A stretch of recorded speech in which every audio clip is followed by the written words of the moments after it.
Welcome back to the show, everybody. We got a great one lined up for you today. We got some news, biggest motion to come in this case any moment. We're going to hear from John Deaton on that. The SEC Mafia, we're going to talk about it again.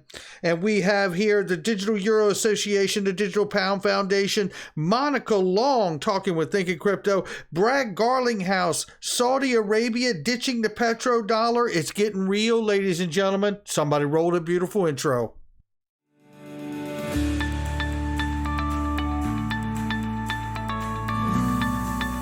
Digital Perspectives with Brad Kimes. Come on in.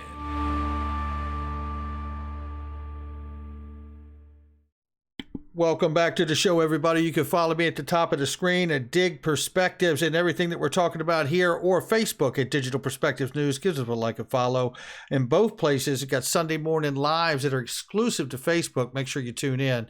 $1.742 trillion market cap, ladies and gentlemen. It is March 15th, 2022. Market up now just about 0.5%. We see here Bitcoin is 39,200 and change, starting to make its way back up the mountain here. Ethereum 2,600. And XRP is 76 cents, up 6.93% on the 7-day. Keep an eye on it. Right now, we're sitting at 77 cents, 75 cents on the bottom, 78 cents on the top. We'll keep an eye on it. Let's get in this news. Some people were saying XRP has been consolidating for nearly 3 months. Prices have gotten squeezed between 80 and 74 cent range. Such market behavior suggests to most technical analysts that a spike in volatility is underway. I say bring it on, ladies and gentlemen. That's what I say. This is a different clip that I played from this morning, so stay with me here. I want you to hear what's said. Take a listen to this real quick. This is, by the way, Jeremy Kaufman from Library Project speaking with John Deaton. Hold on, check it out. Say, come on in. Come on in. We heard Bill Hinman say, and Jay Clayton said, come in and we will work with you. I have to tell you, Jeremy, if someone such as yourself came to me today as a lawyer seeking advice, I would say don't cooperate. Correct. That's my advice. I tell blockchain entrepreneurs, hide as much as you can do, obscure everything that you're doing, just hide as much as you can. And that's messed up because that's what we did. We went in, we were maximally transparent. We said, here's the spreadsheet that you can download of a literally line by line of everything we're doing with our money. And all I did was get punished for it. No, there's no sense in which by being a good guy, you're going to avoid it. The SEC, they're lazy. They are lazy people. They don't care about catching bad guys. They care about catching people that they personally dislike or that are easy for them to catch. Okay. I mean, you can look at some of the actors in this space that that have been, clearly selling stuff that's crap, and the SEC doesn't even go after them. They come on in. Speaking of which, you're probably not going to be happy to see this because I know it got me riled up too this morning. So, Joseph Lubin says he's excited to share the news of their Series D fundraise. So the guy, Joseph Lubin, who gets a free pass from the SEC and teaches investors how to disguise their identities, gets to do a fundraise, but Ripple gets sued for being transparent, as does Jerry Kaufman and the Library Project. Can you say SEC Mafia? Because I can. Sounds like Joseph Lubin must have kissed the ring. Take a look right here. James K. Filan tells us here, and so does John Deaton, I believe. The filed letters claiming Judge Torres' ruling on motions to dismiss makes SEC internal documents, including the Hinman emails and Estabrook notes, irrelevant, and that SEC should have not disclosed them. Well, I know that I've heard that John Deaton has said that the notes and the emails drafts are really the biggest motion to hear in this case, which is any day now.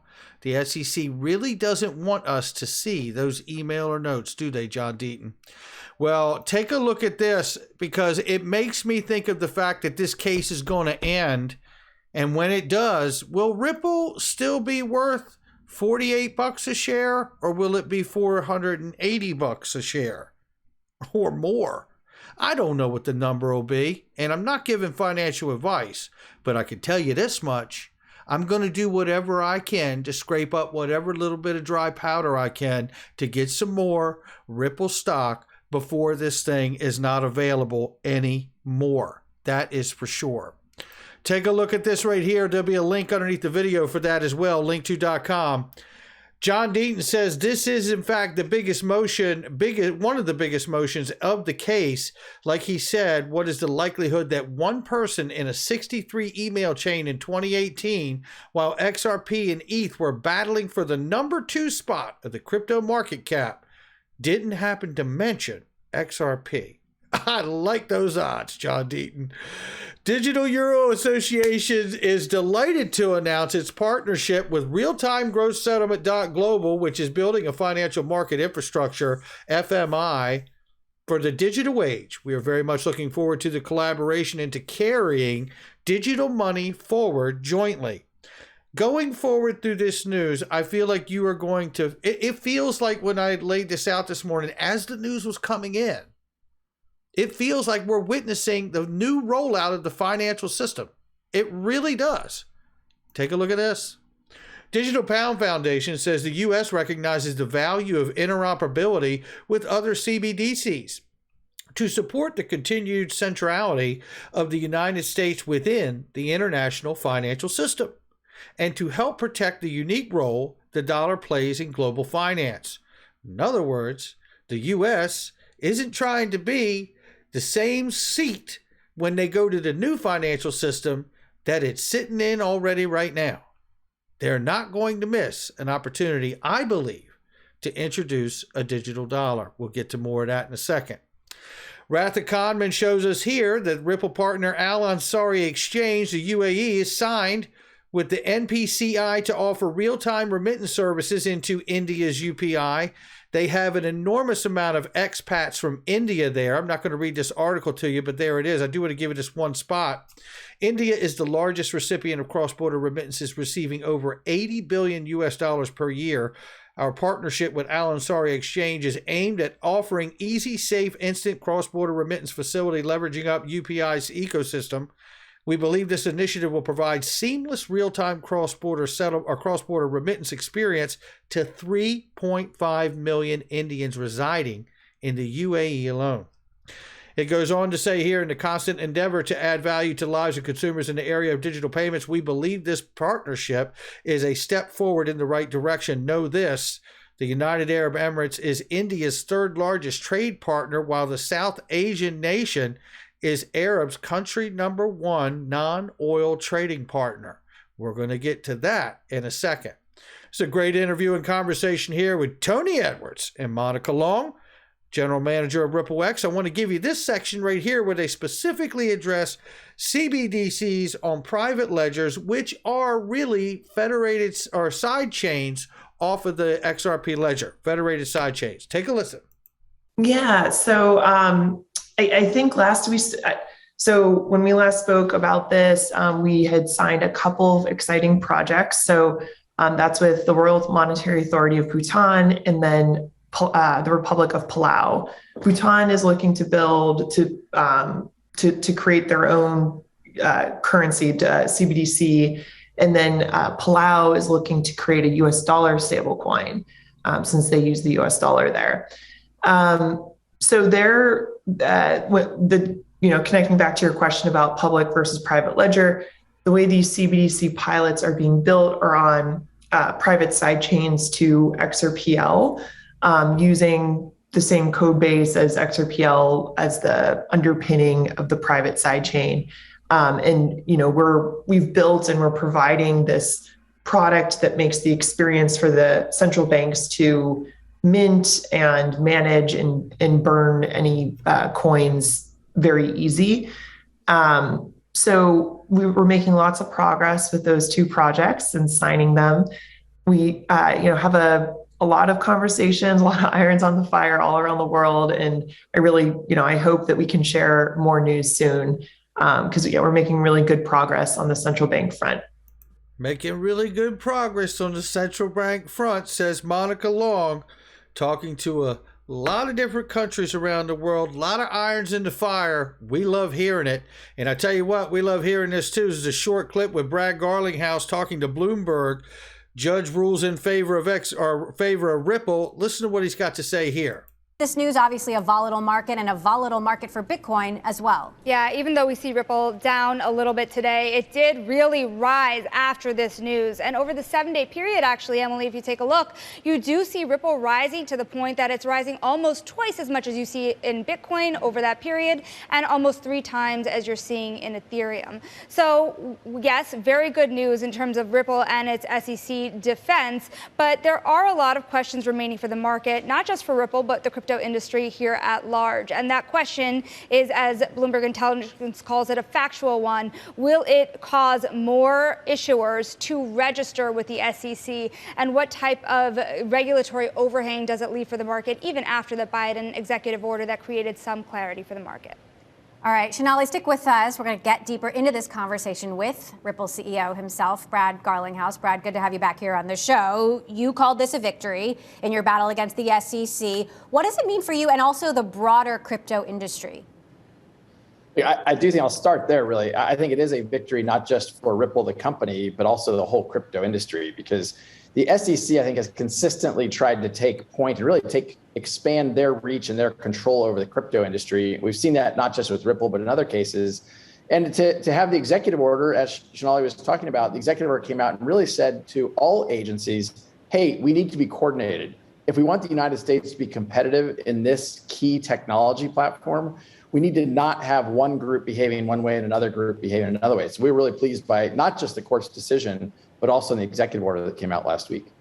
What do you make of the very prominent role that crypto is playing in the war on Ukraine, and also concerns about how cryptocurrency could be used, for example, as a tool to circumvent sanctions by Russians?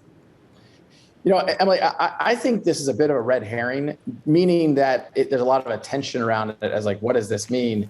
But the practicality of using it to circumvent sanctions, I think, is really difficult. And the reality is that if you just take the basic math, before the invasion of Ukraine, there's about $50 billion a day of Russian ruble cross-border FX trades. There's just not enough liquidity in the crypto market to really put much of a dent in that.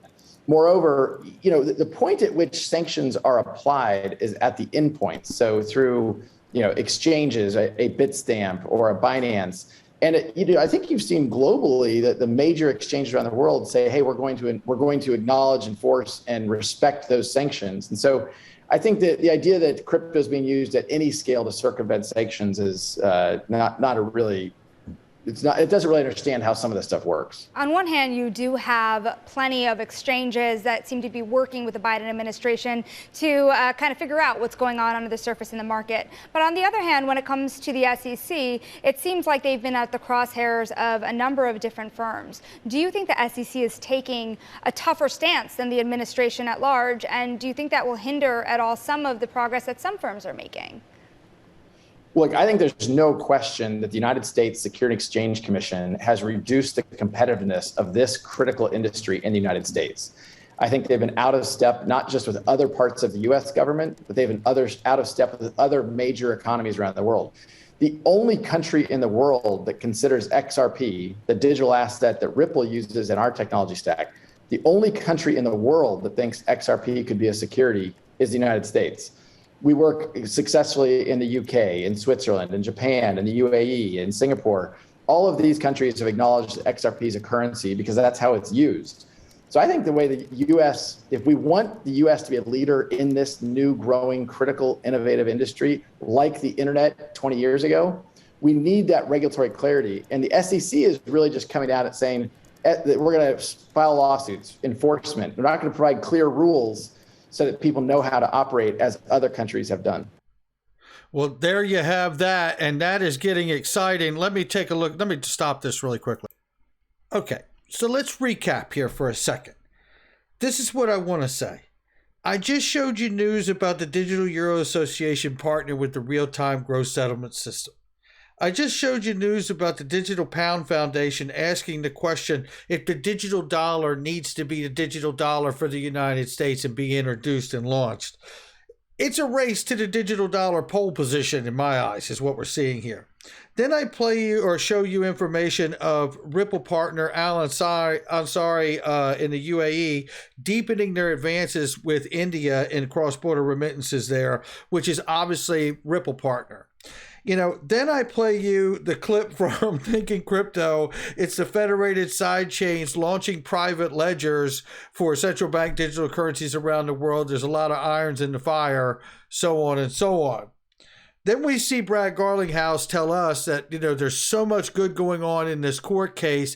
And we know for a fact by the timeline of the court case, this case is coming to an end. It is winding down.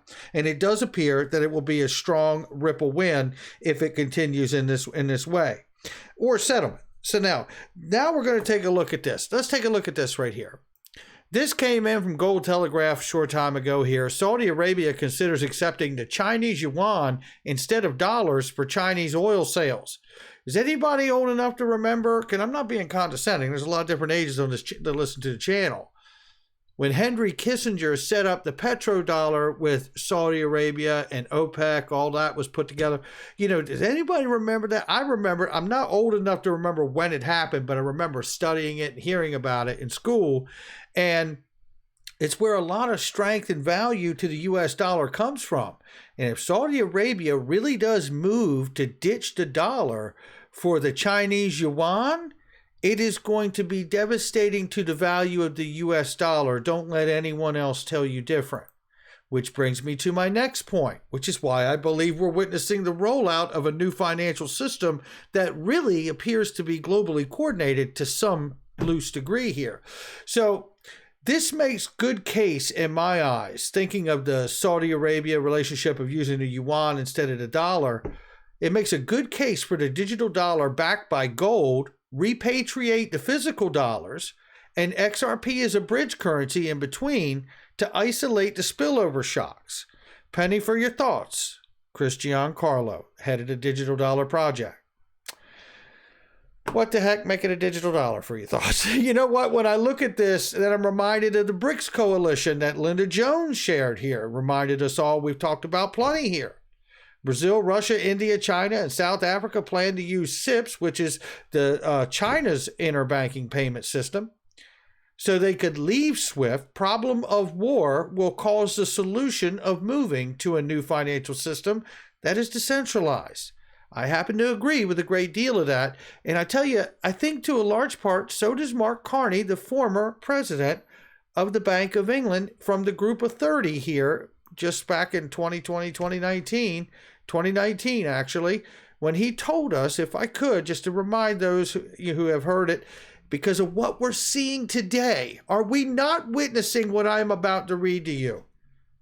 Mark Carney, the former Bank of England governor, has raised the question of whether globally coordinated systemic hegemonic currency could dampen the spillover shocks associated with the dominance of the U.S. dollar as a reserve currency. A systemic hegemonic currency could, for example, be a stable coin backed by a basket of deposits at different central banks. It is possible that such a stable coin could be valuable for cross-border payments, serving a function similar to that offered in the private sector by Ripple, real-time gross settlement system, currency exchange, and remittance network, whose digital currency, XRP, leapfrogs slow, expensive correspondent banking. This is what we're talking about, and I absolutely believe at this point, and if I'm wrong, I'll make the video. What are we seeing? Everything I just showed you.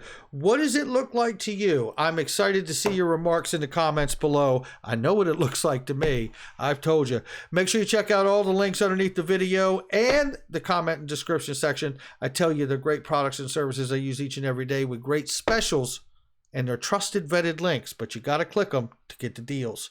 I'll catch all of you on the next one.